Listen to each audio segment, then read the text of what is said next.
Just like the British recording group, The Police, they sang about the job of an investigative reporter. They have them watching every move you make to break that story.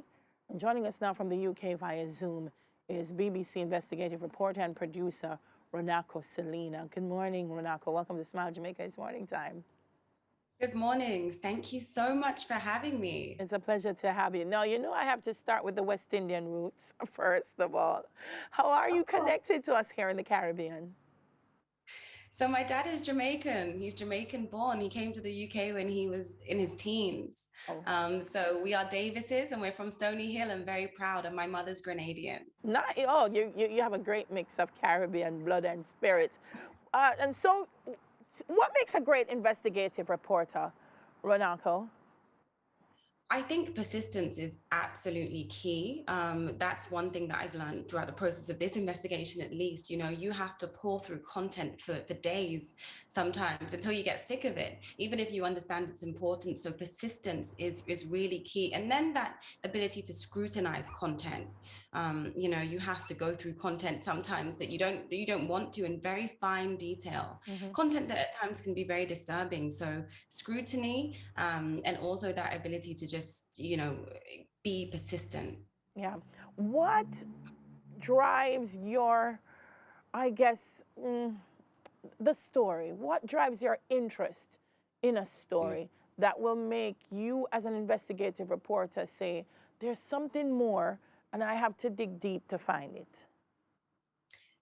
I think the first thing that you always want to achieve when it comes to investigations is holding power to account. You know, you want to see that there is wrongdoing happening that otherwise might not be able to be exposed using the traditional means, such as the authorities, you know, the court systems, et cetera, et cetera. So really you're trying to hold power to account. And whenever I think about investigations that I feel most strongly about, it's those things that, you know, everyone collectively will understand as wrong. However, without investigating, without media, without us as journalists, right, we wouldn't be able to uncover them. And oftentimes that means that the victims are people who are underprivileged in a sense, you know, and otherwise wouldn't get that justice that we all want when we're hard done by. Yeah. Yeah. I saw one of your recent investigative stories. You went all the way to Africa to do that. How difficult was that? And particularly in the pandemic, how difficult was it for investigative reporters? Because you're on the ground, you have to go up front and close with people. Was it really a challenge to get the job done? Absolutely. You know, that was a big challenge for us. I think we spent 2 years, just under 2 years, a year and a half-ish for the investigation. And that was because, in part, the investigation was complicated, multiple countries, multiple languages involved.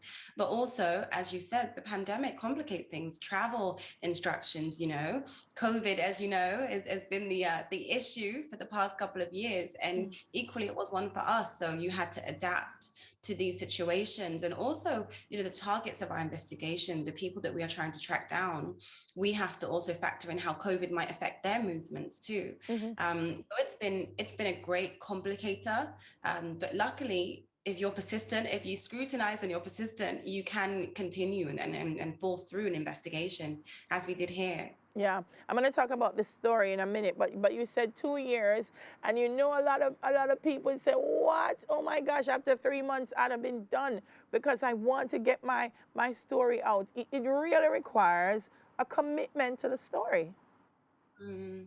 Absolutely. You know, you have to kind of care. And I think one way to help yourself do that is to put yourself in the feet of the victims in the story, the people that you're trying to seek justice or accountability for. You know, so every time I kind of thought about that, that was really the drive to keep on going, you know, and thinking about what would happen if perhaps this investigation didn't come. Yes. And so now this investigation in particular, racism for sale, as you referenced, took you to Africa. What piqued your interest in this story? I lived in Beijing, China for 6 years, and the industry that we focus on has existed for 7 years. So almost the entirety of my time in China, right? And the industry is one that features Africans, Black Africans in particular, holding blackboards or placards with Chinese slogans written on them. And then people film them off camera and they're told to say things in Chinese. Oftentimes, it's just a birthday greeting, happy birthday, good luck in your exams.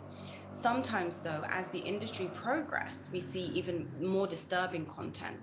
And these videos are made for purchase. So people buy them on Chinese social media for anything from 10 to 70 US dollars. And so seeing these videos time and time again, as a Black woman living in China, I kept on wondering what was going on behind the scenes. And that culminated in 2020 with one particular video that went viral across Chinese social media and made it onto international media as well, in which a group of African children are made to say in Chinese, 我是黑鬼,智商低. Now, in English, this means I'm a black devil, my IQ is low. But the word black devil, 黑鬼 in Chinese, can often be translated as the N word. So seeing these children do this, I'm not a mother yet, but instantly anyone who sees this, right, you just think, how, why, and where is this content happening? And so that's really the main drive for this investigation. Yeah. And you traveled to Malawi, and I saw in the video you tried to confront this specific perpetrator of the video. Investigative journalism, as you say, is also about trying to right a wrong. In this instance, do you think you're able to achieve that? Have the people in Malawi become a little bit more aware of how they're being used for these videos, or are they still coming?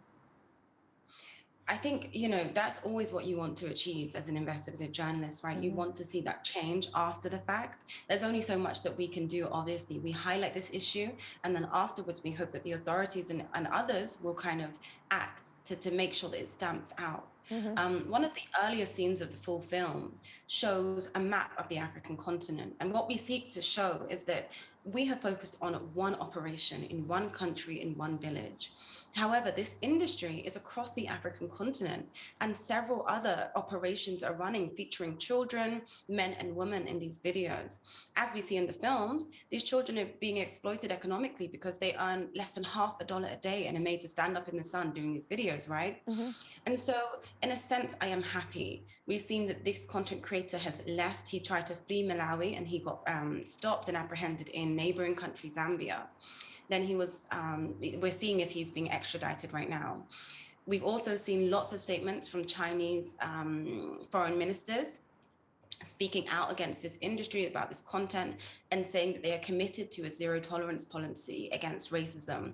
And, in my heart, my hope is that this really follows through and we see this in action. We see that this change is made, We've also seen on the ground, I think it's important to say, Malawians themselves take hold of this conversation and say, we're not allowing this to happen in our country. And so what I'm looking for now and hoping to see is that that kind of domino effect in neighboring countries and other countries that are also seeing this type of exploitative content happen. Yeah, I took two things away from it.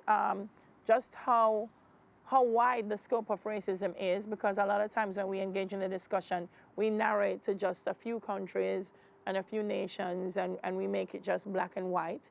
And also just how much economics tends to drive racism all the time, and I don't think people are aware of that. What's next for you, Runako? This investigation was my first full feature investigative film. And it's one that I feel so passionately about, and I hope to kind of double down. We're doing follow-ups on this story as we speak. We're trying to look at what's happened next, as you asked earlier. And beyond that, it's a time to kind of ground myself in these skills. It's not a time to get comfortable. It's a time to kind of continue creating other impactful investigations.